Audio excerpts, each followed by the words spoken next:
Los periodistas nos pasamos el día hablando de lo que se dice en Twitter. Las primicias no son primicias hasta que no se han tuiteado. Vivimos y contamos momentos históricos, pero donde había amor, ahora hay mucho odio. Soy @JuanluSánchez. Hoy, en un tema al día, en directo desde la redacción del diario.es, Twitter y el periodismo. Una cosa antes de empezar. Hola, sí, soy Juanjo de Podimo y solo vengo por aquí para recordarte que tienes 45 días gratis por ser oyente de un tema al día. Solo tenéis que entrar en podimo.es/al día.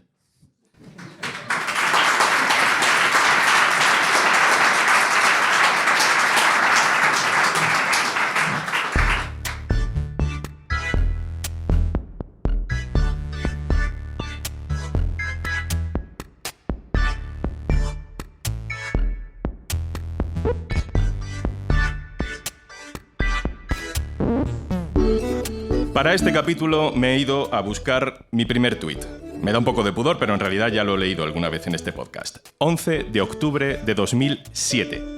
Digo, quizá tarde pero nunca mal. Aquí estoy en Twitter. Hello world.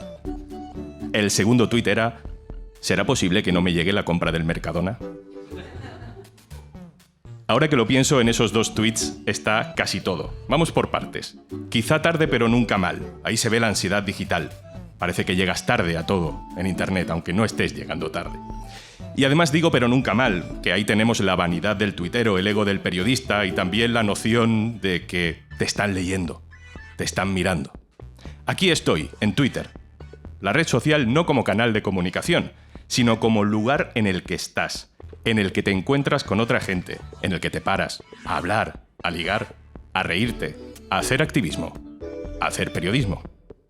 Y hello world, hola mundo, una expresión típica de los primeros informáticos, un guiño friki para frikis, para la comunidad. Han pasado más de 16 años y aquí estamos, en la redacción del diario.es, junto a decenas de periodistas que escriben las noticias de hoy y de mañana, y junto a decenas de socias y socios que nos apoyan con su dinero y hoy también con su compañía. Gracias por venir.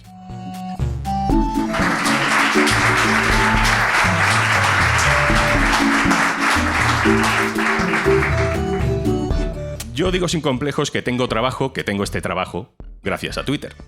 Es más, a lo mejor sin Twitter el diario.es nunca habría existido, o no sería así, o no estaríamos los que estamos. Y sin embargo, estoy un poco harto de Twitter. De la hostilidad, de que nunca nos queramos entender, del acoso, del odio.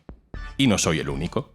Hoy, como cada vez que hacemos un capítulo grabado en directo con público, queremos contaros más cosas sobre nuestro trabajo, y en concreto sobre nuestra relación con una red social en la que en 2007 podías decir que no te llegaba la compra, pero en 2023, solo con decir hola mundo, te arriesgas a que te contesten adiós, progre de mierda.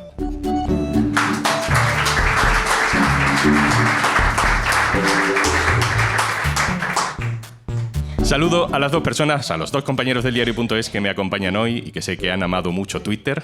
Ander Oliden, @Ander Iñaki, director adjunto del diario.es. Hola, Ander. Hola. Hola, ¿qué tal? Vanessa Rodríguez, @Vanesuki en Twitter, directora de nuevas audiencias del diario. Hola, Vanessa. Hola, buenas. Vamos a contar qué relación tenemos con esta red social que ahora ni siquiera se llama Twitter, pero como buenos nostálgicos, pues vamos a llamar Twitter. ¿Cómo empezó en tu caso, Ander?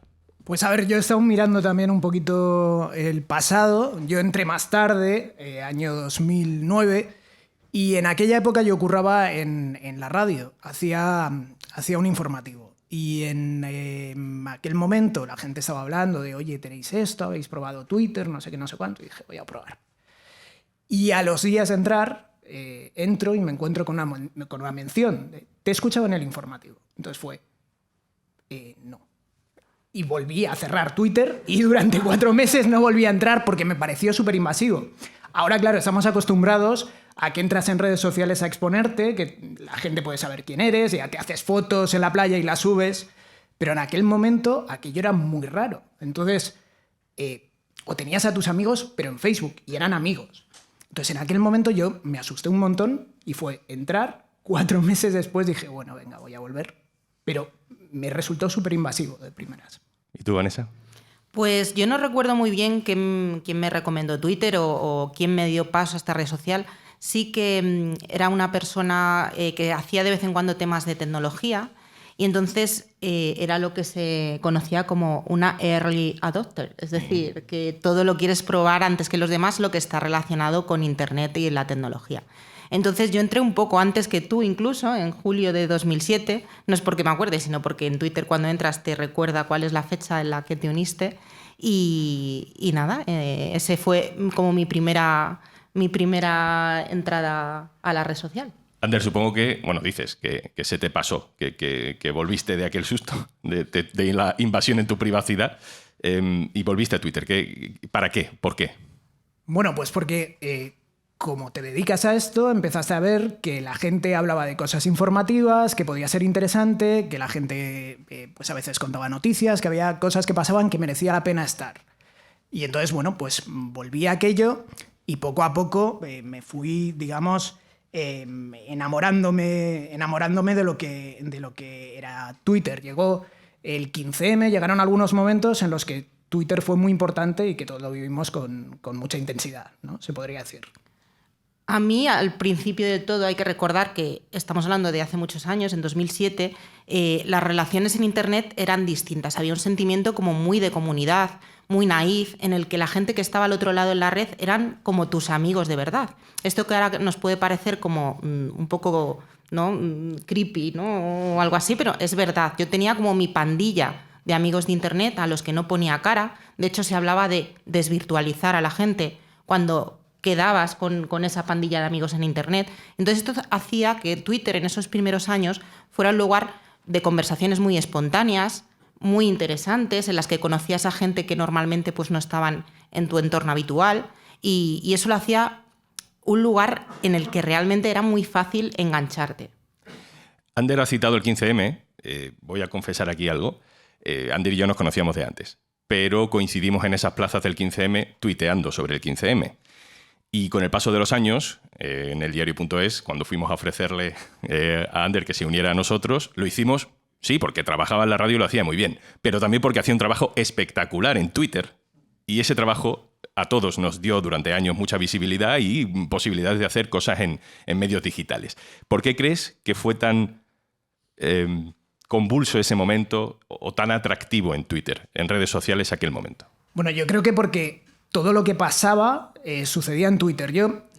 Vamos a poner otro ejemplo también un poco generacional, ¿no? A mí Twitter me recuerda un poco el momento inicial, un poco a esa época del primer Gran Hermano o el primer Operación Triunfo, ¿no? Que de repente tú llegas allá, no sabes cómo es la mecánica, todo el mundo es súper inocente y todavía nadie ha pillado la malicia esta de decir, bueno, ¿cómo voy a aprovechar esto para...? Entonces, en aquel momento todo pasaba en Twitter y había lo que contaba Vanessa, ¿no? El grupo de amigos y luego, por otra parte, las cosas que estaban pasando en el 15M. Era alucinante la cantidad de cosas que se contaban, la cantidad de situaciones que se vivían y luego, por otra parte, como aquello se fue extendiendo, te enterabas de los desahucios a través de Twitter, te enterabas de qué estaba sucediendo en las plazas a través de Twitter, hubo movimientos políticos, hubo colectivos que nacieron y cuya... la forma en la que emergieron en la sociedad fue a través de Twitter. Entonces, todo aquello se estaba viviendo en Twitter. Por eso, a lo mejor también que en España coincidiera el 15M con el momento de la explosión de Twitter hizo que en este país especialmente, y estos son unos datos que son, digamos, que se han ido sosteniendo en el tiempo, tuviéramos muy presente esa herramienta también para las cuestiones periodísticas y las cuestiones sociales. ¿Qué nos dejaba hacer Twitter a los periodistas? Porque era interesante para nosotros, independientemente de si como ciudadanos lo estábamos utilizando. Pues no hay que olvidar que digamos, el boom de Twitter y ya cuando empezó a convertirse en algo masivo viene de la mano de la popularización del uso del teléfono móvil y de tener internet en nuestros teléfonos móviles, que ahora nos parece lo más normal, pero hace unos años pues no lo era. Bueno, es que los tweets al principio se podían mandar por SMS a un número británico. Me acabo de acordar. Yo he publicado tweets mandando desde un Nokia pre-smartphone, mandando SMS, que mandabas 2 al mes, claro, solo por por vanidad, de nuevo, de he hecho esto, pero se podía. Y eso, claro, en el momento en el que pegó el salto a los teléfonos inteligentes, aquello fue la bomba. Efectivamente, surge la aplicación de Twitter y eso te permite contar en tiempo real lo que está pasando en grandes eventos. El 15M, las revoluciones árabes y un montón de ejemplos relacionados con grandes acontecimientos que se retransmitían en Twitter en tiempo real. También llegaban las primeras imágenes de acontecimientos informativos. Entonces, esto para los periodistas en los inicios significaba que teníamos acceso directo a las fuentes, a gente que estaba contando lo que estaba pasando en tiempo real. Un ejemplo, en 2009 se tuvo un accidente, un avión en Nueva York y que cayó en el río Hudson y hubo una persona que pasaba por un ferry al lado que tuiteó una foto. Por aquel entonces Twitter no permitía subir fotografías, eran servicios de terceros, pero esta foto luego fue replicada en todos los informativos. Se viralizó, se hizo que se cayera la plataforma, de hecho. Y como este ejemplo, luego vinieron muchos otros de acontecimientos, grandes acontecimientos, yo qué sé, la muerte de Michael Jackson, las guerras, la revuelta árabe de la que hemos hablado, el terremoto de Japón, un montón de ejemplos en los que los periodistas nos nutríamos también de esa información cuando todavía no nos teníamos que enfrentar a los problemas que tenemos ahora de desinformación, bulos, suplantaciones de identidad. Antes, en los inicios, digamos, todo esto pues, estaba más controlado. Ander, hay evidentemente una relación directa que ya ha empezado a aplicar Vanessa entre nuestro trabajo y cómo se utilizan las redes sociales. Hay una frase que hemos repetido los dos mucho en esta redacción, que es primero redes, luego portada. Primero redes, luego portada. ¿Qué significa? ¿Qué implica? ¿Y por qué es importante? Bueno, y de hecho era primero Twitter y luego portada, realmente. En aquel momento, si uno piensa en el origen del diario.es, ahora pues en una redacción mucho más grande, con mucha más visibilidad y que en un medio mucho más conocido, en aquel momento nuestra salida al mar, la forma de llegar a la gente era a través de las redes. Por eso la portada no importaba tanto, porque tampoco se nos conocía tanto y entonces, bueno, te podías tomar tu tiempo, que además es un trabajo más farragoso que poner un tuit, en actualizar la portada. Nosotros también éramos un medio más pequeño y había una única persona que hacía esas dos cosas, que tuiteaba o cambiaba la portada. A la hora de elegir, al final lo que elegías era allí donde te iban a ver, allí donde competías con los demás de igual a igual y si eras el primero, pues campeón. Entonces, ¿cuál era la prioridad?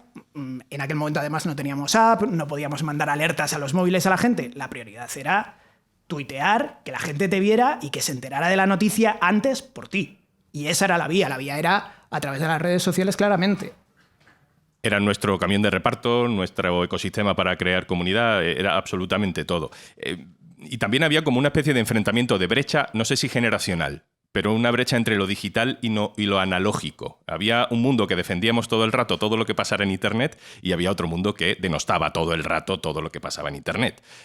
Con el tiempo cada uno hemos encontrado nuestro lugar, pero al principio era básicamente así. Uno podía estar en el mismo bando que un liberal defendiendo determinadas cosas de los derechos digitales. Pienso, por ejemplo, en un capítulo concreto, Vanessa, que también sé que lo viviste de cerca, sobre la ley Sinte, esa ley que de pronto generó muchísimo ruido, un ruido que no habría generado 20 años después, que estábamos más preocupados por la sanidad pública, pero en aquel momento estábamos preocupados por los derechos digitales. Efectivamente, sí, esto fue el año 2011 y lo que se conoció como la ley Sinte, que era una ley que pretendía regular el uso de Internet y controlar lo que se llamaba la copia privada, fue muy polémica y sobre todo hizo que toda la comunidad internauta se uniera en torno a ella. Se escribió un manifiesto, que era un manifiesto en defensa de Internet o contra la ley Sinte, no me acuerdo ahora del nombre concreto, y ese manifiesto, que fue suscrito por varias personalidades de Internet, entre ellas Juan Luis Sánchez e Ignacio Escolar, más importante. Cogió tanto vuelo y se hizo tanto ruido en Internet, sobre todo gracias a Twitter, que se empezó a republicar en un montón de sitios web, de blogs y de páginas, que el Ministerio de Cultura tuvo que recibir a los firmantes de ese manifiesto, a una representación, Y bueno, de hecho, la reunión, que era secreta en el Ministerio de Cultura, acabó retransmitiéndose en tiempo real a través de Twitter, porque estaban allí, digamos, todos los tuiteros más ilustres, ¿no?, de Internet. Ahora es cuando voy a meter una pregunta que creo que luego, si lo escucháis en la edición, irá antes. En la práctica, Vanessa, ¿qué cosas del uso de Twitter te han ayudado a ti como periodista? Pues varias cosas. Una de ellas, por ejemplo, para acceder a fuentes. O sea, yo podía, por ejemplo, ver perfiles de gente que me resultaban interesantes o que descubría en Twitter por lo que fuera y que me podían servir para hacer reportajes. Entonces, lo que hacía muchas veces era escribirles a través de Twitter y decir: hola, soy Vanessa, soy periodista y me gustaría hablar contigo para hacer un reportaje.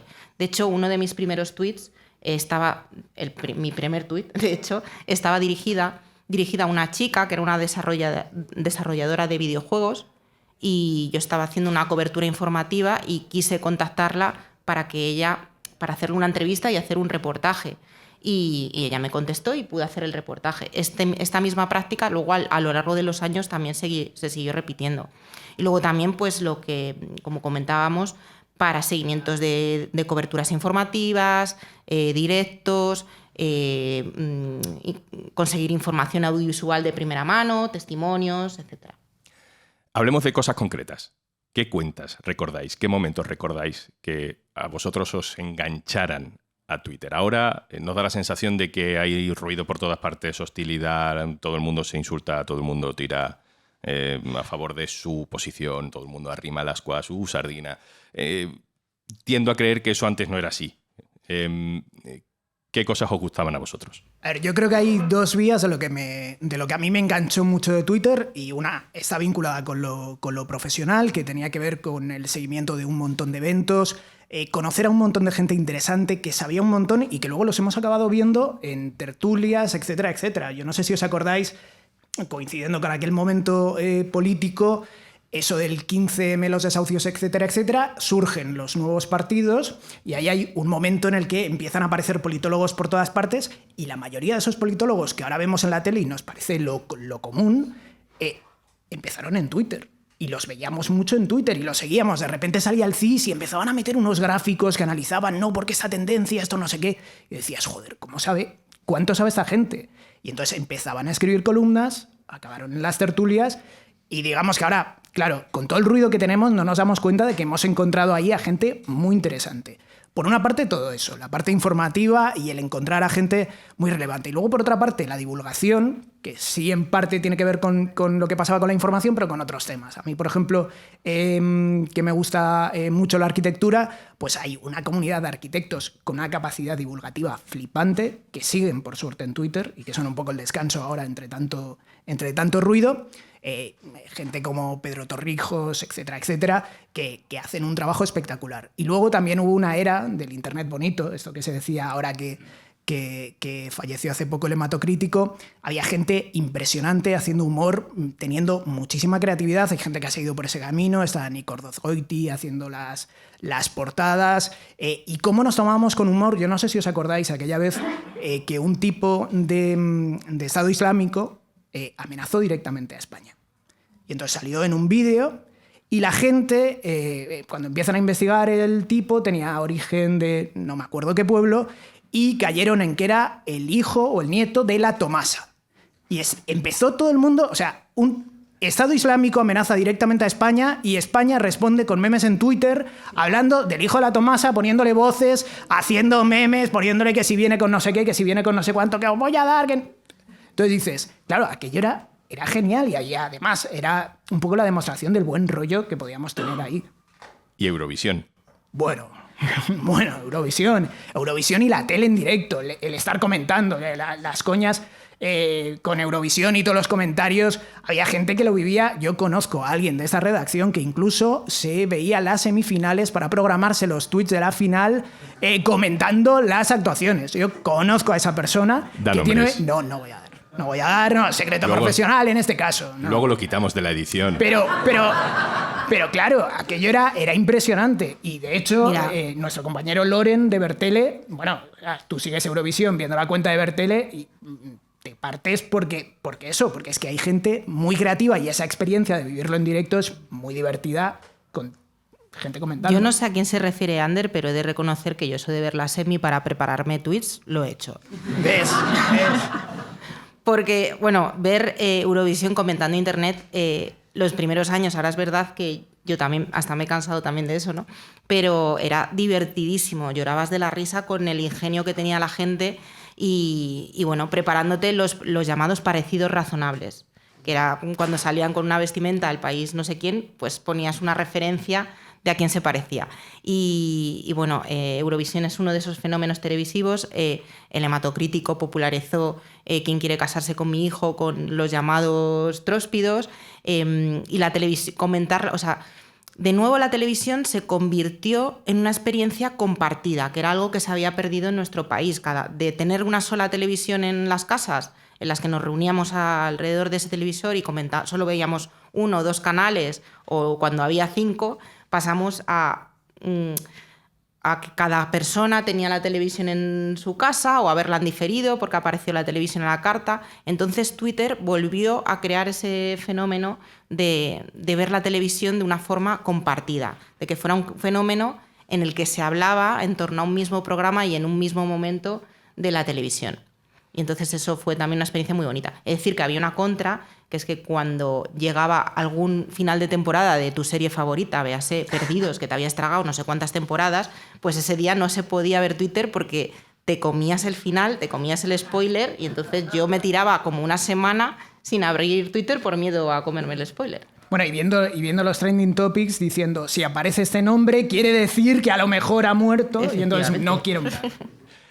Esa relación nueva que había entre las redes sociales, entre Twitter y la tele, también provocó otras cosas desde el punto de vista político, porque los temas de conversación dejaron de ser solo los que decían los periódicos y la tele y empezaron a ser los que proponía la gente en Twitter. Y la gente se organizaba para llevar un tema a trending topic y ese trending topic acababa forzando a los medios a hablar del tema. Y si no hablaban, quedaban en ridículo. Y muchas veces es mejor hablar un poquito que quedar en ridículo delante de todo el mundo. Y ahí se fueron abriendo espitas importantes. Ejemplo básico, mítico, Juan Carlos I y el elefante. Esa foto salió de redes sociales y acabó en los periódicos porque era muy ridículo no publicarla si había salido en Twitter. Otra cosa que también eso implicó, y aquí ya empezamos a entrar en el fango, es a la contra, ¿no? Cuando la tele se da cuenta de eso, empieza a inundar Twitter de sus propios hashtags y ahí empieza la pugna entre los medios, nos podemos incluir, y los usuarios individuales para ver quién coloca el hashtag de ese día.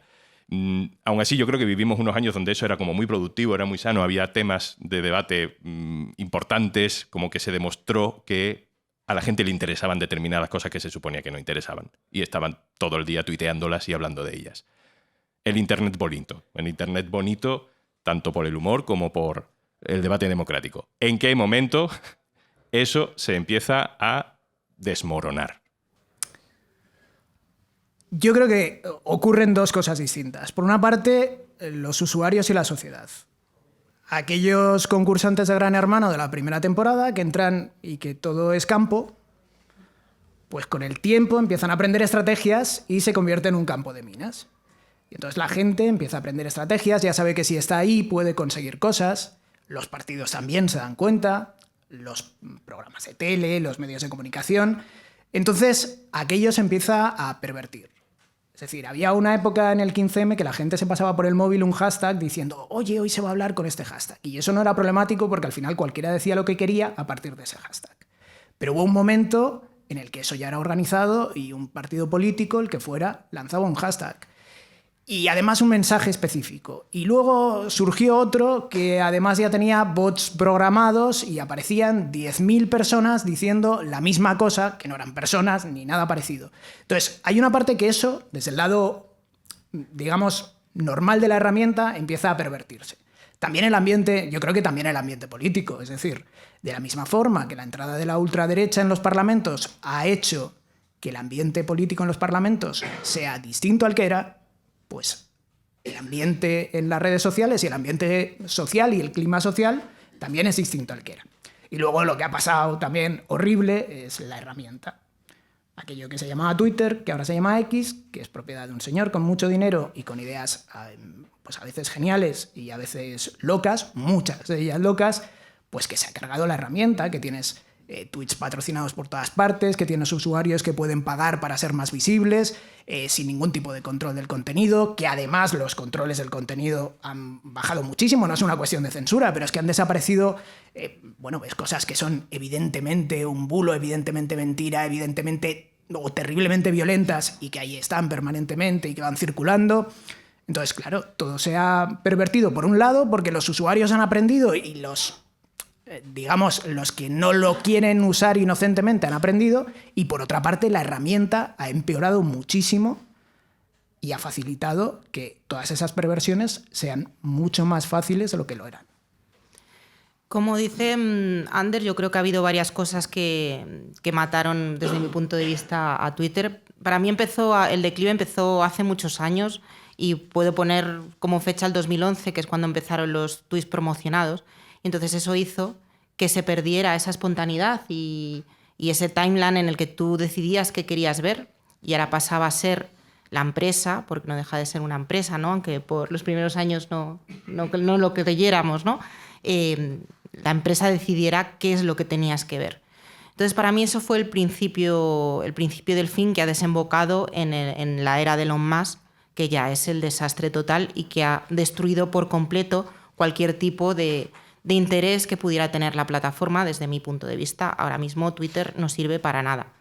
Y luego, pues, antes de esto, pues la gente empezó, como comentaba Ander, empezó a malearse, por decirlo de alguna manera. Se perdió esa inocencia, se perdió ese buen rollo, ya la gente buscaba el retweet. Empezó a haber una lucha de egos gigante también en la red social, y eso a mí me hizo que perdiera también ese interés.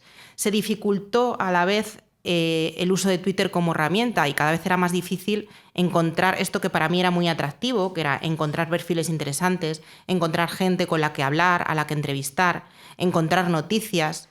Era para mí también una fuente de información. Yo abría Twitter y me podía enterar de lo que pasaba de un vistazo en todo el mundo. Pues eso cada vez era más y más difícil por todas estas disfuncionalidades que se fueron agregando a la herramienta.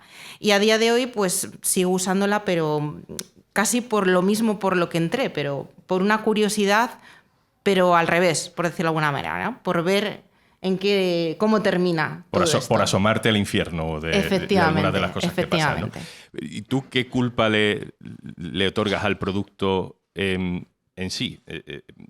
Quiero decir que al final Twitter ha ido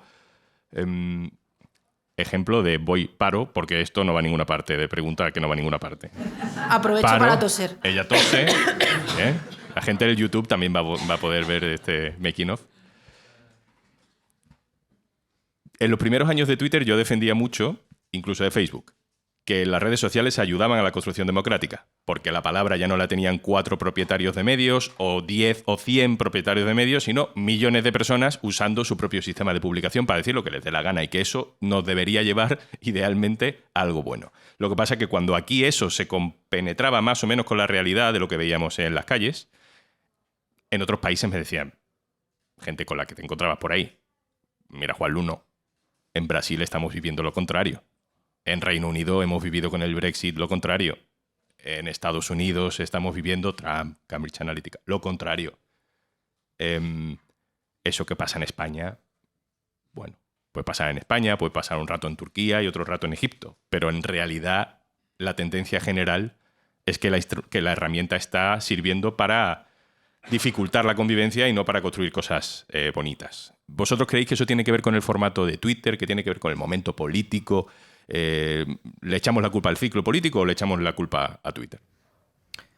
Yo creo que es una combinación de ambas cosas. Yo creo que la herramienta se ha ido descuidando, y que cuando aprendemos a usar herramientas, todo tipo de herramientas, aprendemos cosas impresionantes de esas herramientas y aprendemos también a usarlas para hacer el mal.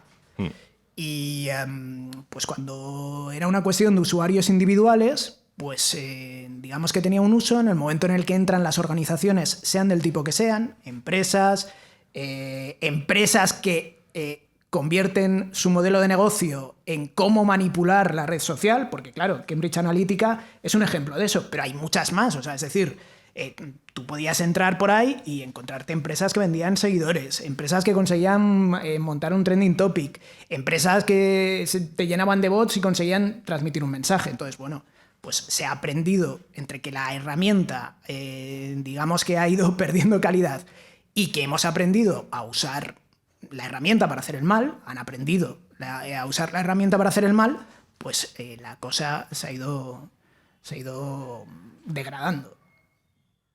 Para mí hay un momento un poco distópico que para mí, por poner también un ejemplo, marca como el cambio de era. No en 2011, como dices tú, que es súper al principio. Para mí marca el principio de un montón de cosas, pero para mí es como 2016. Y para mí es el momento en el que se hace una tormenta digital increíble que fuerza la dimisión de un concejal en Madrid, Guillermo Zapata, por unos tweets de hace años. En ese momento, Guillermo Zapata era probablemente uno de los activistas digitales más importantes, más o menos en la sombra, pero de las cuentas del 15M, de todos los movimientos sociales, en fin, de casi todo lo que veíamos. En muchas de las cosas él estaba implicado y parecía como el maestro de lo digital y del activismo en la calle, de una combinación, ¿no? Y cayó víctima, merecido no, eso es un debate para otro día, pero cayó víctima de su propia herramienta. Y aquel día como que creo que hay una parte de la izquierda digital, que empezó a cogerle miedo también a la herramienta y empezó a replegarse, ¿no? En ese momento yo creo que ahí empezaron a cambiar las cosas y todos empezamos a ser más prudentes. De hecho, hay gente que empezó a borrarse los tweets. Los periodistas empezamos a ser probablemente más prudentes, no todos, en redes sociales. Claro, la pregunta es si esto se ha ido degradando, si en el caso además de nuestras compañeras periodistas mujeres, no solo en España, sino en todo el mundo, sufren un acoso sistemático por el hecho de ser mujeres, además del acoso que cualquier usuario con cierta visibilidad sufre, si hay muy pocas razones para exponerse personalmente, ¿por qué seguís en Twitter? Bueno, yo lo decía antes, ¿no? Que en cierta manera es... Aquí es cuando paro a Vanessa y le digo, no sabemos si en la edición final vamos a meter la pregunta de antes, así que no digamos como decía antes, perdón. Vale. ¿Por qué sigues en Twitter? Yo personalmente sigo por el mismo motivo que entré, que es por curiosidad y un poco por curiosidad periodística. Y es porque quiero ver cómo acaba la película, porque vi cómo empezaba y quiero ver cómo termina. Pero realmente yo lo abro ya muy poco. Yo hay días y semanas que a lo mejor no entro en Twitter, y esto es algo que antes no pasaba. Antes estaba enganchada a Twitter y yo muchas veces lo primero que hacía por la mañana era abrir Twitter y ver el timeline. Y esto evidentemente pues ya no pasa. Pero sigo ahí por eso, por mera curiosidad, porque quiero ver cómo acaba, porque es parte de mi trabajo también la curiosidad periodística, ver cómo evolucionan las redes sociales, ver qué nuevos caminos se abren y cómo sigue esta etapa y esta deriva que ha marcado Elon Musk. Yo creo que siguen pasando cosas que están bien y sigue siendo fuente de noticia. Es verdad que ha empeorado muchísimo, pero quiero pensar que todavía hay gente interesante ahí. Yo digo esto de, bueno, a veces me refugio en arquitectos hablando de arquitectura porque me hace feliz y veo fotos bonitas y gente que sabe mucho, pero aparte también sigue siendo una fuente de información. Hemos vivido hace poco la pelea de un ministro con una presidenta de una comunidad autónoma. No, ¿qué presidenta será? Y la hemos vivido ahí. Ha sucedido eso, es verdad, porque seguramente el ambiente que hay ahí dentro es irrespirable, pero en el fondo ha sido, o parcialmente, o se puede decir que eso es noticia. Bueno, no, pero es relevante dentro de las cosas que ocurren, y entonces pasan esas cosas y tienes que tener un ojo puesto ahí. ¿Es tan importante como antes? No. ¿Te expones? Bueno, yo ya creo que solo retuiteo cosas vinculadas con mi trabajo o temas que me han gustado muchísimo que hemos publicado, pero no me expongo nada, porque sabes lo que hay. Pero sí siguen sucediendo cosas, incluso a veces es fuente de información. Hace unos días un chaval contaba que no le habían dejado entrar en una discoteca porque tenía aspecto árabe. Eso se convirtió en una noticia del diario.es que lógicamente no se basa parte de un tuit Esto también, respecto a la práctica periodística, hay algo que se hacía a veces mal, que era, veo una cosa en Twitter, ya es una noticia. Bueno, cuidado. Tenías que comprobar, en ese caso pues se habla con el chaval, te cuenta lo que le pasó, compruebas, te enteras de que hay una denuncia ante la Guardia Civil, y cuentas la historia. Y es una historia que demuestra, pues eso, una situación de racismo cotidiana que se vive en este país, que de otra manera, pues nosotros no nos hubiéramos podido enterar, salvo que hubiera estado uno de nuestros compañeros a las puertas de la discoteca y lo hubiera visto. Entonces, siguen pasando cosas y sigues enterándote de cosas. Pero es verdad que todo eso, hay pequeños brotes verdes en medio de un campo de estiércol. Bueno, pues sí. Y hay otra cuestión por la que es importante seguir en Twitter, que es que hay mucha gente que todavía sigue en Twitter. Que a nosotros nos parece, es verdad que hay mucha gente que se ha ido, pero todavía para nosotros una parte nada desdeñable de nuestros lectores llegan a través de Twitter. En nuestro caso, en el último mes creo que fue cerca del 4%, que son más de 800.000 usuarios únicos, que son muchos, nos leyeron o llegaron a nuestras noticias a través de Twitter. Entonces no se puede todavía dar la espalda o cerrar una puerta por la que sigue entrando gente. Entonces por eso también en el diario seguimos ahí. La última pregunta que os puedo hacer es si veis alguna alternativa a Twitter, es decir, si vamos a seguir con este esquema en el que pues aparece una red social, pero ya me engancharé a la liana siguiente, que es un poco la dinámica que hemos tenido hasta ahora. Vamos a un escenario periodísticamente, informativamente, como ciudadanos conectados al mundo, no como usuarios que compartimos cosas con nuestros amigos, sino como ciudadanos conectados al mundo. ¿Veis que hay algo relevante que le puede dar al relevo o vamos a una Internet atomizada donde esta cosa de la aldea global se acaba para siempre? Yo creo que vamos más en...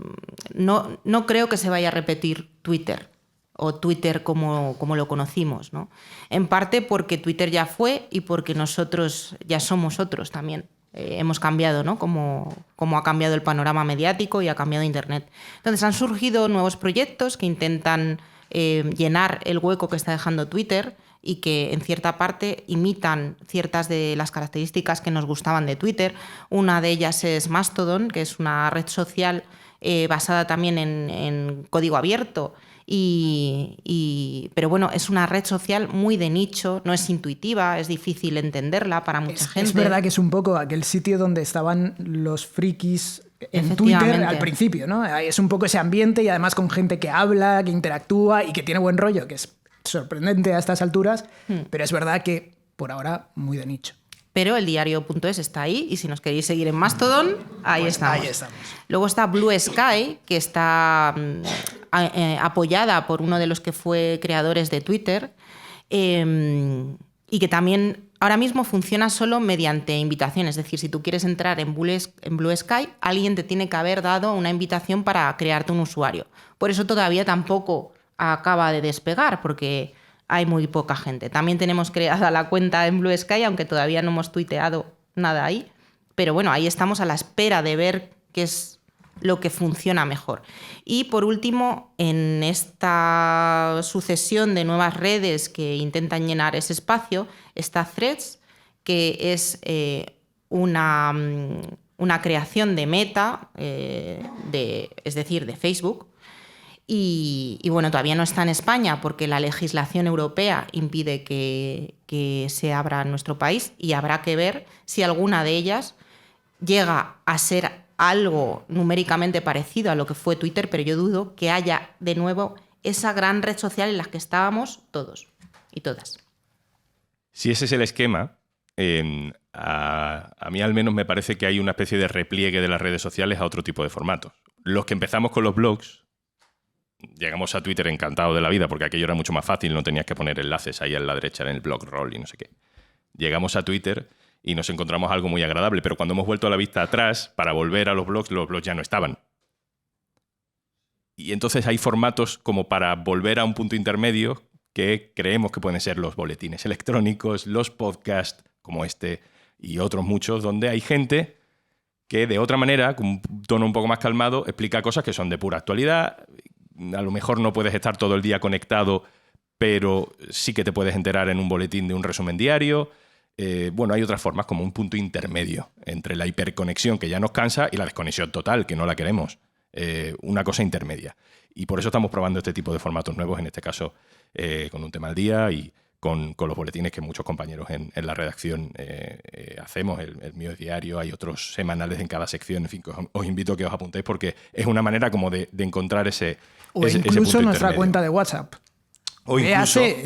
incluso Telegram y WhatsApp, que se han convertido en dos éxitos en el diario, donde desde luego uno recibe la información que este señor escribe con sus manitas de una manera muy cuidada y muy artesanal, volviendo un poco a ese periodismo de cercanía que en Twitter muchas veces se había perdido, porque al final tuiteas algunas veces un exabrupto para llamar la atención y el enlace, ¿no? Y todos hemos caído en eso muchas veces, demasiadas quizá. Llega el momento de las preguntas. Llega el momento en el que podéis preguntar.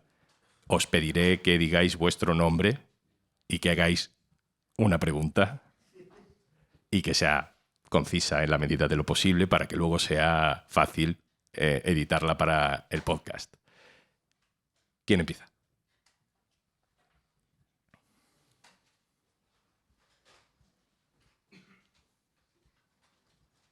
Hola, muchas gracias por todo. Soy Jesús Sánchez y quería preguntaros, si tuvierais una varita mágica y pudierais cambiar lo que os dé la gana de Twitter o del entorno político, etcétera, etcétera, ¿qué haríais para poder volver a esas épocas donde podíamos hablar todos tranquilamente y comentar lo que queramos? Yo es que creo que Vanessa en algún momento lo ha dicho, ya no somos los mismos, nos hemos maleado. Entonces ya sabemos qué hay que hacer para conseguir atención, ya sabemos qué hay que hacer para trampear la herramienta, y eso está sucediendo en todas las redes sociales. Es decir, la gente aplica los trucos que utiliza para llamar la atención en Twitter, los está aplicando en TikTok, y es algo que ha nacido mucho más tarde. Pero al final se está aplicando la misma estrategia para llamar la atención. Están también los partidos políticos o las empresas o diferentes organizaciones trampeando TikTok. Entonces, al final, ya no somos esa gente. Tuvimos la suerte de ser una generación que se asomó a las redes sociales por primera vez, que descubrimos aquello como algo nuevo y aquello ha cambiado y nos ha cambiado a nosotros. ¿Podemos todos rebobinar a ese punto? Pues parece difícil, porque no vamos a desaprender lo aprendido y los vicios que hemos adoptado. Sí es verdad que cuando entras a sitios nuevos, sí es verdad que ahora de repente ves Mastodon y tienes la sensación de decir, oye, mira, si es la gente como antes. En parte porque es esa misma gente, que son los que se van trasladando y abriendo todos los nuevos terrenos que se van creando, ¿no? Este parece, en principio, más minoritario y tal vez por eso está más protegido. Pero en su momento pasaba, por ejemplo, Instagram era un sitio donde la gente solo ponía fotos bonitas. Y fotos bonitas suyas en la playa, o había alguien a quien le gustaban los pájaros y ponía unas fotos preciosas de pájaros y toda su cuenta estaba llena de pájaros. Si ahora entráis a Instagram, no tanto en las fotos, pero veréis los comentarios que hay. Donde antes todo era, ay, qué bonito, ay, te quiero, ay, cómo se llama este pájaro, ahora, pues es el pájaro, pues como ese que me cagó encima el otro día. Pues dices, vaya, que... Y ocurre, nosotros cuando entramos en Instagram, cuando el diario.es entró en Instagram, todos los comentarios eran súper positivos. Era después de la basura en la que se estaba convirtiendo Twitter o la basura en la que se había convertido Facebook, de repente era como, ojo, qué gente más maja. Bueno, pues entra ahora. No pasa. Entonces, bueno, nosotros nos hemos transformado, hemos aprendido eso y yo creo que es difícil que podamos ir para atrás. Y luego es verdad que el clima social también es el que es y está la gente muy enfadada en general. Y eso se traslada a todos los ámbitos, se traslada a un bar, se traslada a la cena de Nochevieja con la familia y se traslada a las redes sociales. Yo, siendo consciente que no podemos hacer control Z, pero sí, yo sí que echo de menos muchas cosas de Twitter. No vitalmente, porque no es nada que no pueda superar, pero sí que echo de menos ese Twitter que me informaba, que me divertía, que esas relaciones con gente a la que no conocías, pero que eran casi tus amigos. Yo eso sí que lo echo de menos. Y bueno, creo que si pudiera deshacer algo, pues desharía a Elon Musk y todo lo que ha convertido en la red social. Creo que, bueno, es que ese personaje, en fin. Y sobre todo, creo que lo que habría que borrar con una varita mágica, porque es muy dañino para la sociedad, es la desinformación. que existe en esta red y en otras muchas y en medios de comunicación o llamados así también, pero creo que la desinformación es uno de los grandes males en la red en general. Yo quiero aportar también una pequeña respuesta, si me dejas. Hay un capítulo del podcast que titulamos La superioridad moral de la izquierda. Desde ahí, desde esa superioridad moral que no podemos evitar, creo que el problema de Twitter fundamental es lo que pasa fuera de Twitter. Y creo que Twitter era maravilloso en España y un horror en Brasil, porque en España había una construcción social positiva y en Brasil pues había una cosa reaccionaria destructiva. Y que ahora eso ha llegado a España y por eso a nosotros nos parece que Twitter es malo. Twitter es más o menos lo que era. Lo que ha cambiado es el ciclo político, el ambiente político y el blanqueamiento de algunas actitudes que hasta hace 15, 20 años eran intolerables y ahora no son solo tolerables, sino que lo que es intolerable es resistirse a eso. Yo creo que ahí está mucha de la clave de lo que nos está pasando. Ahora, si tengo que ser concreto, hay una funcionalidad de Twitter que no soporto. Esto lo quitaremos del podcast porque es de un preciso que no le importa a nadie, pero ya que lo has preguntado yo lo digo, por friki. Cuando tú tuiteas y te contesta alguien, antes solo lo podía ver esa respuesta la gente que seguía tanto a ti como a la persona que te había respondido. En un momento determinado eso cambió. A partir de determinado movimiento en el tuit original, cualquier respuesta de cualquier persona le salta a todo el mundo. Es decir, que tú pones una cosa, alguien te trolea, y si te trolea fuerte, si se mete mucho contigo y es suficientemente llamativo, lo va a ver mucha gente, porque a la gente le va a dar a me gusta y se expande.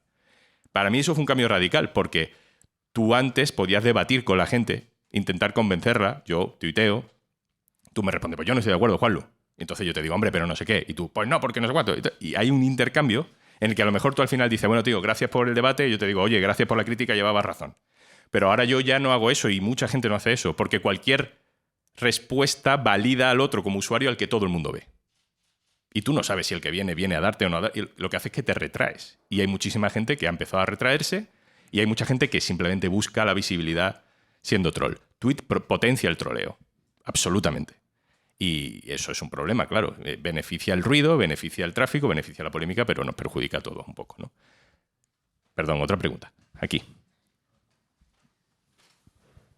Hola, yo me llamo Juan Ignacio Cortés y quería preguntaros, o sea, estáis hablando mucho de, no solo en Twitter, sino en general del clima de crispación que vivimos en nuestra sociedad y yo creo que hay los medios de comunicación también deberíais hacer autocrítica, ¿no?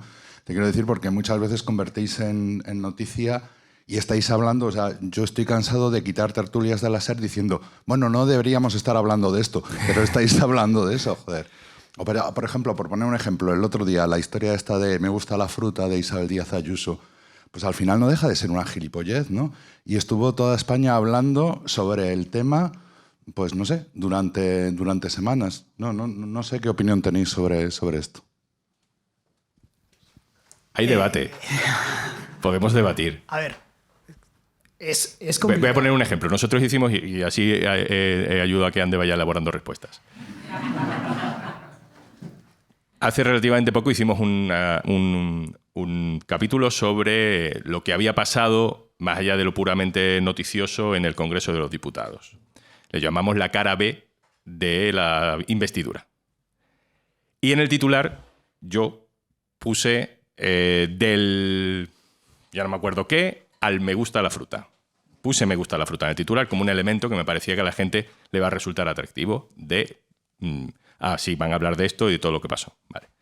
Un compañero me dijo, no lo veo. No lo veo, estamos elevando a la categoría de titular algo que en realidad es un meme que ellos están creando como el que te bote chapote, mejor no. Y hay un debate, y tienes razón, y yo creo que en parte también hay que denunciar determinadas cosas, aunque sea llevándolas al titular, pero si no las llevas al titular mucha gente no se entera. Bueno, en fin, podemos un debate eterno. Al final lo quitamos. Lo quitamos por prudencia. Dentro hablábamos del me gusta la fruta, porque a mí sí que me parece que es relevante que una presidenta de comunidad autónoma se despache así desde la tribuna de un congreso. Hemos hablado de esto mucho antes de Twitter. Yo recuerdo a la diputada Fabra desde el hemiciclo, y veo muchas caras asintiendo, os acordáis muchos, diciendo que se jodan, que parecía que se lo estaba diciendo a los parados. Creo que no se lo estaba diciendo a los parados, sinceramente. Pero en aquel momento, y de esto hace 15 años, parecía que se lo estaba diciendo a los parados porque la persona que estaba hablando hablaba de los parados. Bueno, pues ese que se jodan dio muchas vueltas. Y no había Twitter, y no había medios digitales. Ese tipo de cosas siempre llaman la atención. Y la política tiene sus cosas muy serias y sus cosas más accesorias que sirven para la construcción de personajes, y la construcción de personajes, lo más coherentemente posible con la realidad, sirven para que la gente tome decisiones. ¿Nosotros alimentamos desde el punto de vista de los medios eso? Probablemente nos alimentamos, contribuimos, nos resistimos. Nosotros tenemos algo que nos hace un poco diferentes, que sois vosotros y vosotras. Si nosotros nos pasamos de la raya, hay algo que nos penaliza. Si nosotros perdemos prestigio, las socias y los socios se enfadan. No se hacen socios, no se hacen socias. Se dan de baja. Podéis hacer un montón de cosas. No las hagáis, pero podéis hacer un montón de cosas.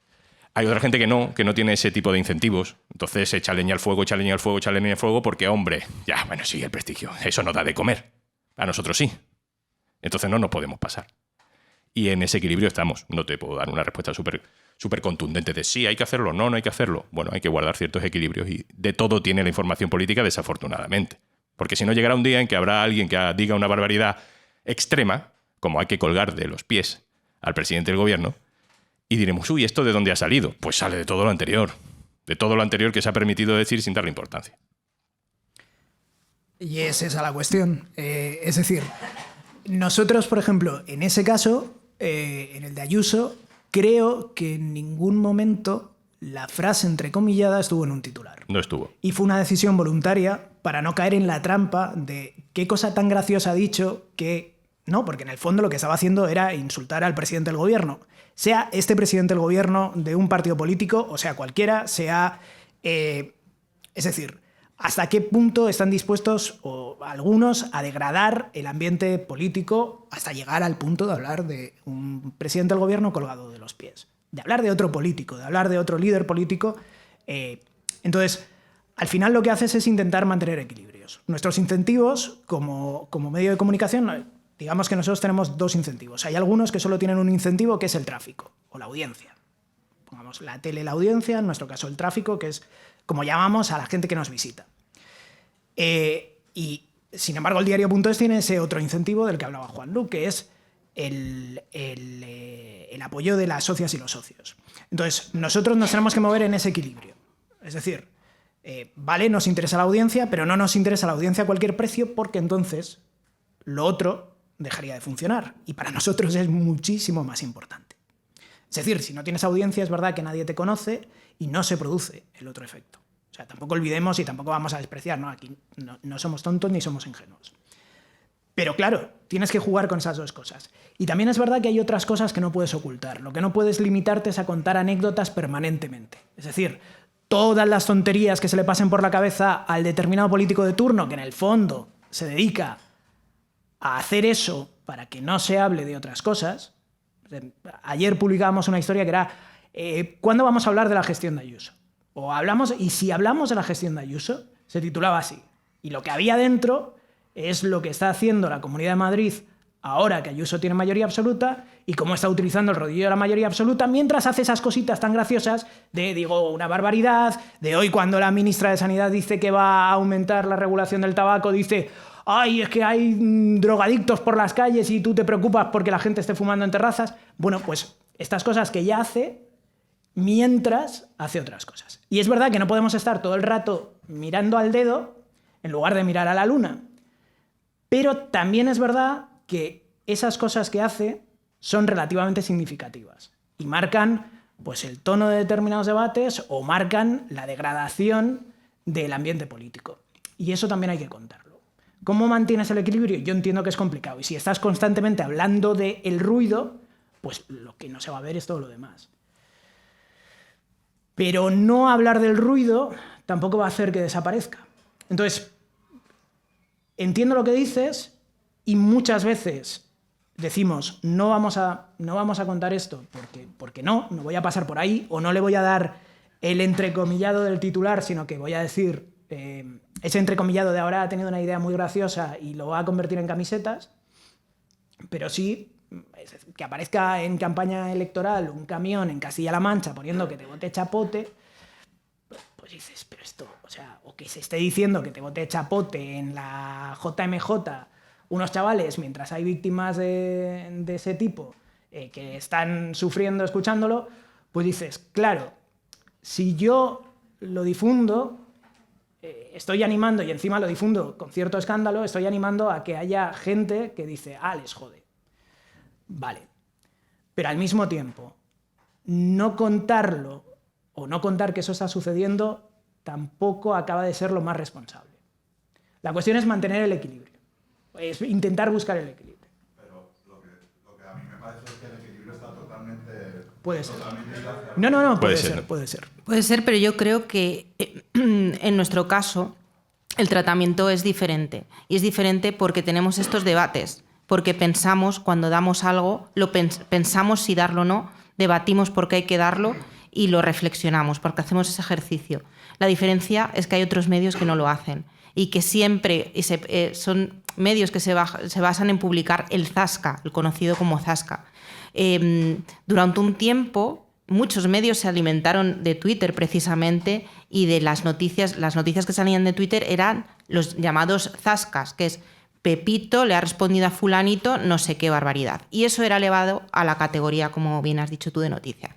Creo que en nuestro caso eso es diferente, porque como decía Ander, nosotros no damos todo por la audiencia, sino que hacemos periodismo porque creemos en lo que hacemos y porque creemos en la comunidad de socios y socias que nos respaldan por ello, y nos podemos equivocar, seguro que muchas veces nos equivocamos, pero las decisiones que tomamos son decisiones pensadas y reflexionadas. No son, ¡ay, qué gracioso esto que ha dicho no sé qué! Vamos a hacer una noticia sobre esto porque nos va a dar mucho tráfico. Y este es el mecanismo con el que funcionan otros muchos medios, pero creo que también es justo decir que no todos somos iguales en ese sentido.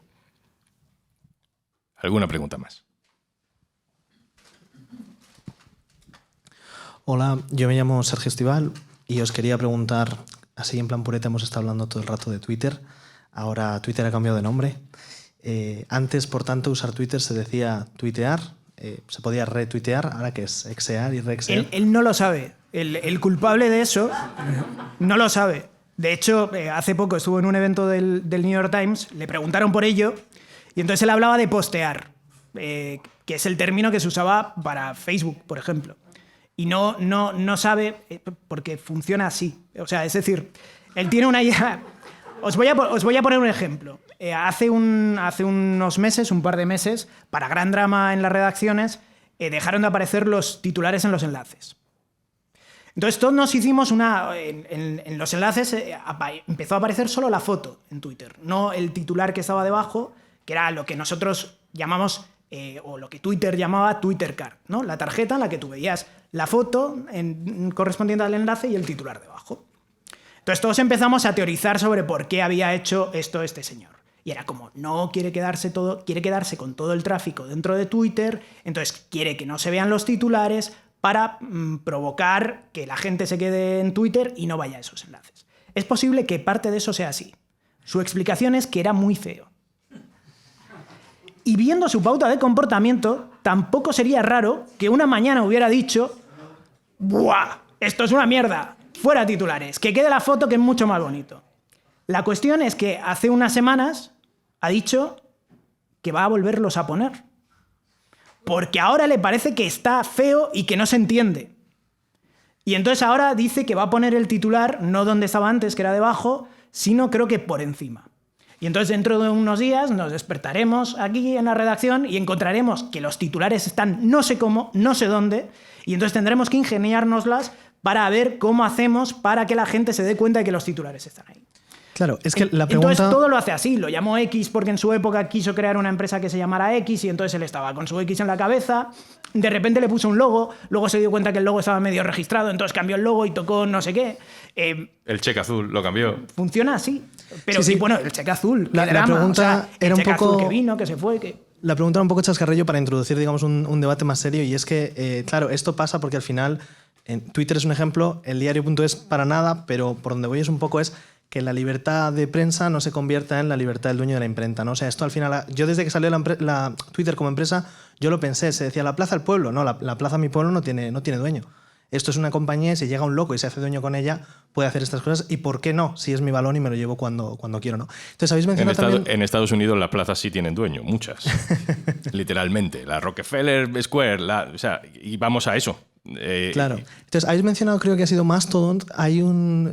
vamos, que no habéis mencionado Mastodon. Hay un proyecto, me parece, como de Twitter a nivel europeo. No sé si es eso o es otra cosa. Y bueno, pues por preguntaros si creéis, que es como la pregunta sería, ¿no? Que si ahí puede estar un poco el futuro, como con tantas otras cosas que a la final necesitamos casi para vivir. Sé que Twitter no, pero una cuenta en un banco sí, para que te paguen la nómina, para pagar el alquiler. Y ese tipo de servicios, ¿no? Pues sí, quizá deberían por lo menos gestionarse de otra manera como se gestionan ahora. Bueno, el hecho de que existan ese tipo de servicios que están descentralizados, ¿no? y que hace que sea difícil que llegue un personaje de estas características y se lleve el juguete y se lleve la red social, digamos que puede ser una garantía de que esos mensajes pues tengan más libertad y más supervivencia, ¿no? Y es un poco la filosofía bajo la que se está cimentando Mastodon. Mi duda es si eso va a ser suficiente como para que coja peso y vuelo. Por ahora yo creo que es más bien minoritario. Ojalá siga creciendo y se convierta en algo más grande. Pero por ahora lo veo difícil. Pero es cierto que sí que el hecho de que sea una red social descentralizada pues hace que sea así. Threads, que viene de la mano de Meta, pues ya sabemos que no va a ser así. Va a ser lo que a Zuckerberg le dé la gana que sea. Y se convertirá en un negocio. Y Blue Sky, aunque nace de una manera también con esa idea de varios servidores y que si tú tienes tu servidor, pero en el momento en el que eso cogiera vuelo y empezara a tener una base de usuarios suficientemente valiosa, la persona que está detrás de eso es la persona que creó Twitter y que más tarde vendió su participación en Twitter por una millonada. Entonces, dudo mucho que ahora esté haciendo algo súper altruista porque echa de menos su creación. Entonces, bueno, veremos, pero lo veo complicado, pero porque creo que es difícil replicar ese modelo que vivimos tan masivo. Y que por otra parte es decir, cuando creas una plataforma de ese tipo necesitas una masa crítica, necesitas que la gente esté ahí. No consiste solo en crearlo, sino que consiste en que se popularice y que lo use la gente. Entonces, claro, ese es el gran reto, ¿no? Esto es como muchas veces cuando se hace el debate de las teles públicas, ¿no? Las teles, si no fueran lo que a veces acaban siendo, ¿no? Pero dicen, las teles públicas tienen que existir. Pero claro, una tele pública perfecta con un 1% de audiencia, tampoco sabes hasta qué punto es algo viable y algo que cumple el sentido que puede tener. Es deseable que sea público, que sea libre y que sus trabajadores y trabajadoras puedan ejercer la labor periodística con absoluta libertad, pero que además llegue. Pues en el caso de una red social, todas las redes sociales que han tenido éxito han sido de empresas privadas. Claro, ¿cómo consigues atraer el público a una red social europea? Bueno, puede ser una opción interesante, eso, sí. pero claro, buena suerte con eso. Hay una cosa que yo creo que de nuevo nos lleva al concepto de que tiene más que ver con lo que pase fuera que dentro. Cuando nosotros empezamos en el diario.es, lanzamos el canal de Telegram, inmediatamente entraron en el canal de Telegram miles de personas. Medios, otros medios del mundo, ABC, nos preguntaban, compañeros que trabajan allí, oye, ¿cómo habéis conseguido que entre tanta gente? Y bueno, pues porque aquí hay gente que lo hace muy bien. Pero bueno, allí también, ¿no? Puede haber gente que lo haga muy bien. Porque ellos no lo consiguen y nosotros sí. Sí, hay gente que lo hace muy bien en esos medios. Lo que pasa es que tienen diferentes límites para hacerlo. Han pasado los años y todo el espectro ahora de la derecha, la nueva derecha y la ultraderecha llena a cientos de miles todo grupo de Telegram de ese sesgo que se abra. Y nosotros crecemos, pero a un ritmo más sostenido. En WhatsApp lo estamos petando. Pues a lo mejor dentro de unos años determinados grupos de derecha se van a WhatsApp y también crecen muchísimo. Es decir, que depende mucho de los climas de organización que haya. Hay muchísimos grupos de Telegram de extrema derecha y de derecha en general que hace 10 años no existían. ¿Es porque Telegram favorece conversaciones de izquierdas o de derecha? No. Es porque lo que pasa fuera al final lo determina todo. ¿Una pregunta más? ¿Nos da tiempo? Si es que la hay.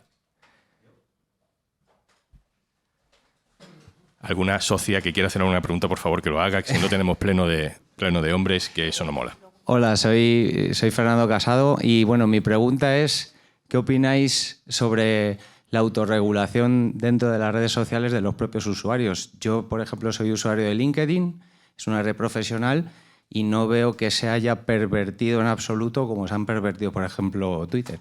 Entonces, al final, es una solución posible a un éxito de una red social. Bueno, una de las principales diferencias de LinkedIn es que es un entorno laboral, donde tú con tu nombre real, tu apellido, incluso tu foto y tu currículum profesional compartes pues, ciertas experiencias profesionales o noticias que pueden ser relevantes en tu entorno profesional, pero son como, es de partida, es una idea muy distinta a lo que era Twitter, es Facebook, Instagram incluso, TikTok o cualquier otra red social, ¿no? Es una red social muy especial y es verdad, pero por el hecho de ser muy concreta y de tener un uso muy concreto, que es un uso profesional. Ayuda lo que comentaba, ¿no? Que la gente está con su nombre y apellido real. Entonces ahí es más difícil trolear. O sea, si es tu nombre, tu apellido y tu currículum, tu empresa, muchas veces tienes a tu red de compañeros, tienes a tu jefe, es más complicado, ¿no? Que se te vaya de las manos el uso de esta red social. Entonces yo creo que en este caso no es tanto el hecho de la red, sino el uso que tiene esa red, que yo creo que es lo que hace que sea tan distinto a otras redes sociales, creo yo. La última por aquí. Esta es más distendida, a ver si queréis incluir la respuesta. Dinos tu nombre. Hola, soy Patricia Ruiz. Hemos comentado pues, que Twitter al final se convierte un poco en el altavoz de la gente, de ciudadanos de a pie, también de políticos y también de artistas, por ejemplo, ¿no? Pues escritores, cantantes, actores, actrices.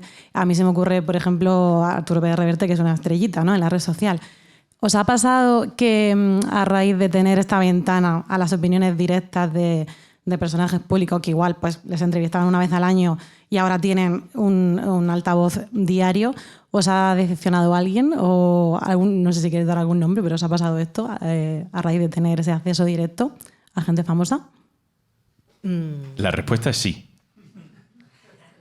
Lo que pasa es que habría que pensar para dar nombres, pero vamos, la respuesta sin duda para mí es que sí. Luego con el tiempo entiendes que no todo el mundo se puede mostrar perfecto y que la gente tiene sus cosas.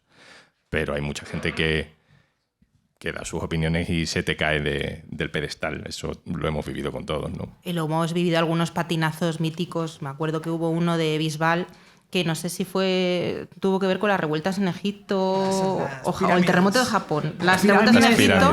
Y entonces decidió que era un buen momento para promocionar el turismo en Egipto. Entonces, bueno, sí que ha habido casos como muy sonados de gente que se le ha olvidado un poco dónde estaba. Y bueno, también había gente de la que no se esperaba mucho. También es cierto, sí. O sea, bueno, pero Bisbal tuvo también su... Yo voy a defender a Bisbal, o sea, perdona. Yo soy la que se preparaba los memes y la que va a defender a Bisbal en esta redacción, porque, oye, Operación Triunfo nos marcó mucho. Pero sí, yo creo que eso nos ha pasado todo. Y también nos ha pasado lo contrario, de gente que tenías muy idealizada en las redes, porque en las redes es fácil tener como... crear incluso una personalidad y pensarte mucho lo que tuiteas y lo que cuelgas y lo que posteas, y luego a la hora de la verdad, pues cuando conocías en realidad a esa persona se desmoronaba esa imagen digital blanca y pulcra y que no se equivoca en nada, pues eso rascas un poco y se cae, ¿no? Porque no se puede sostener. En 140 caracteres puedes pensártelo muy bien antes de dar el botón, pero luego en la vida real la cosa cambia. Me da pena no acordarme de nadie. Lo voy a pensar. Y lo metemos en un boletín o algo, no sé. Bueno, pues ahora vamos a meter la sintonía y vamos a decir que nos vamos. Pero antes tengo que despedir a todo el mundo y antes tengo que hacer otras cosas. Tranquilidad. Ander Oliden, directora adjunta del diario.es. Gracias. Gracias a ti.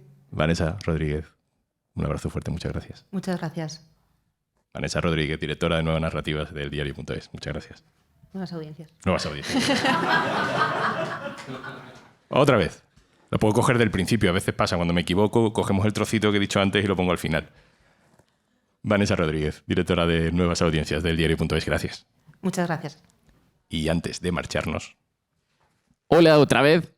Elegir esta semana una recomendación de nuestro contenido ha sido bastante difícil porque hemos tenido estrenos increíbles, pero creo que os va a gustar mucho Hipermovidas con Quantum Fracture y Galder, un podcast en el que con algunos invitados dejarán claro que la ciencia puede ser divertida.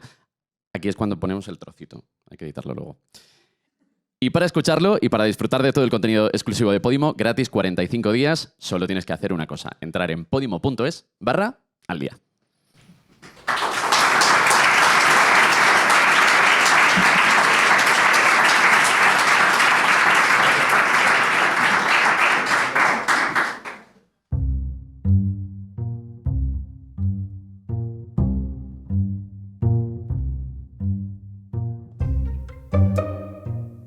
Esto ha sido Un Tema al Día, el podcast del diario.es. Si te gusta lo que hacemos, necesitamos tu apoyo. Hazte socio, hazte socia en eldiario.es/socio. El capítulo de hoy ha sido posible con la colaboración de todo el equipo de marketing y eventos del diario.es, con la realización sonora en directo de Alberto Espinosa y Luciano Branca de Yes We Cast y la del equipo de vídeo del diario.es, que hace posible que además no os podáis ver la cara, porque sí, estáis escuchando el podcast, pero que sepáis que la conversación entera, que es mucho más larga, la tenéis en YouTube. Por supuesto, esto también es posible con el trabajo del equipo habitual de Un Tema al Día. Carmen Ibáñez, Marcos García Santonja, Pedro Nogales e Izaskun Pérez. Yo soy Juan Luis Sánchez. El lunes, otro tema.